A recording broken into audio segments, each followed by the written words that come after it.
Welcome back. So today we want to look at oxidation and reduction. There are thousands of chemical reactions that are going on in the laboratory and in the factories and even at homes. And we can divide this reaction into different groups. And one of them is redox reaction, the one we are talking about today, in which oxidation and reduction occur.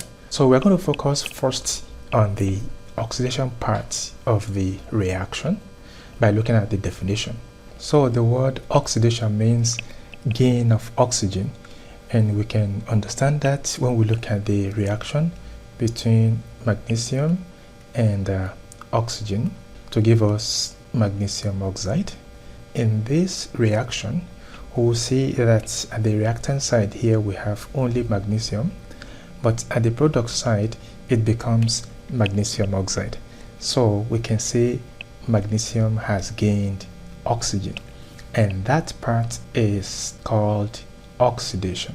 So the gain of oxygen, it is magnesium alone here, it becomes magnesium oxide, and that is oxidation. So because magnesium gains oxygen, we will say magnesium is oxidized. Let us look at reduction. Reduction means oxygen is lost. It is just the opposite of oxidation. So look at this reaction as an example. Reaction between copper 2 oxide, which is solid, plus hydrogen gas, which is a gas, and then to give us copper plus water. So if we look at this reaction carefully, we will see that here we have copper 2 oxide, copper together with oxygen. But if we look at the other side of the equation here, at the product side, we have copper alone. So it means copper has lost oxygen. The opposite of what happened here in the case of magnesium. Magnesium alone here becomes magnesium oxide. Magnesium gains oxygen, magnesium is oxidized. Copper with oxygen here becomes copper alone here. Copper loses oxygen, copper is reduced. So we can write that copper 2 oxide loses oxygen, or we can say copper 2 oxide is reduced because of what? Because it lost oxygen. So we can define oxidation as gain of oxygen, and the substance that gains oxygen is oxidized. And we can also define reduction as loss of oxygen.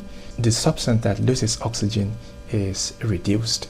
So if you look closely at the reaction between copper 2 oxide and hydrogen, we will notice that oxidation and reduction take place together. So we have copper 2 oxide here, and then if we trace it to copper, we will see that this is reduction. Let's label that. Copper 2 oxide to copper is reduction because copper 2 oxide loses oxygen. So if we look at it from the side of hydrogen to water as well, we will see that hydrogen has gained oxygen to become water. So this is oxidation. In fact, the two reactions always take place together. I would say they always take place simultaneously, because the two reactions, that is oxidation and reduction, because they take place together, we call the reaction redox reaction. So redox, the red from reduction and the ox from oxidation. So let's look at these two more examples of redox reaction. First is the reaction between calcium and oxygen to give us calcium oxide. We can see that calcium becomes calcium oxide, and that is oxidation. Calcium is oxidized. Oxygen becomes calcium oxide as well when it's combined with calcium. This is reduction. Oxygen is reduced. So the same thing in this case as well.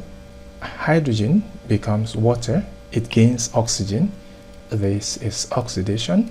And then oxygen gains hydrogen to become water. And this is reduction.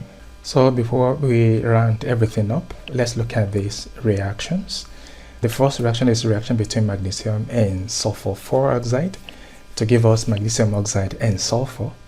So what you're going to do is to use the label arrow the way we use it here to identify the side that undergoes oxidation and the side that is reduced.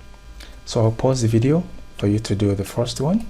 Okay, so I believe you have tried your best regarding the first one. So we have magnesium, so I can draw my line to where I have magnesium oxide because I can see that magnesium gains oxygen and this is oxidation.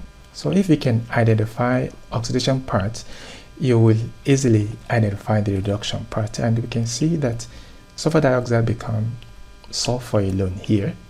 So it means sulfur dioxide has lost oxygen, and that is reduction.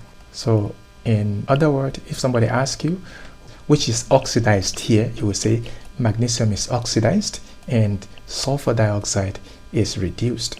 So let's look at this. This is a little bit tricky. Question number 2. We have CH4. Are we drawing it to CO2 or we will draw it to H2O? And look at O2. Are we drawing it to CO2 or we draw it to H2O? Remember, we are talking about gaining oxygen and losing oxygen. So it means if you want to eliminate any of this now, CH4 becomes CO2.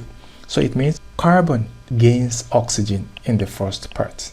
So because there's carbon here, carbon is with hydrogen here before, but it gains oxygen at the other side here. So that is oxidation. And then if you look at the other part, oxygen, of course, oxygen is alone here. Does it gain oxygen or what happened to it? Since we stop here in this in terms of oxidation, so we need to remove this part. So both of them cannot go to the same species at this level. So this is reduction. Of course, we have 2 atoms of oxygen here, but here we have only atom of oxygen. So that is reduction of oxygen. So we write reduction here. The species or the reactant that is reduced is oxygen, and the reactant that is oxidized is methane, which is CH4. So with this, we finish this part of the video. I hope you enjoy it. So we're going to continue in the next part.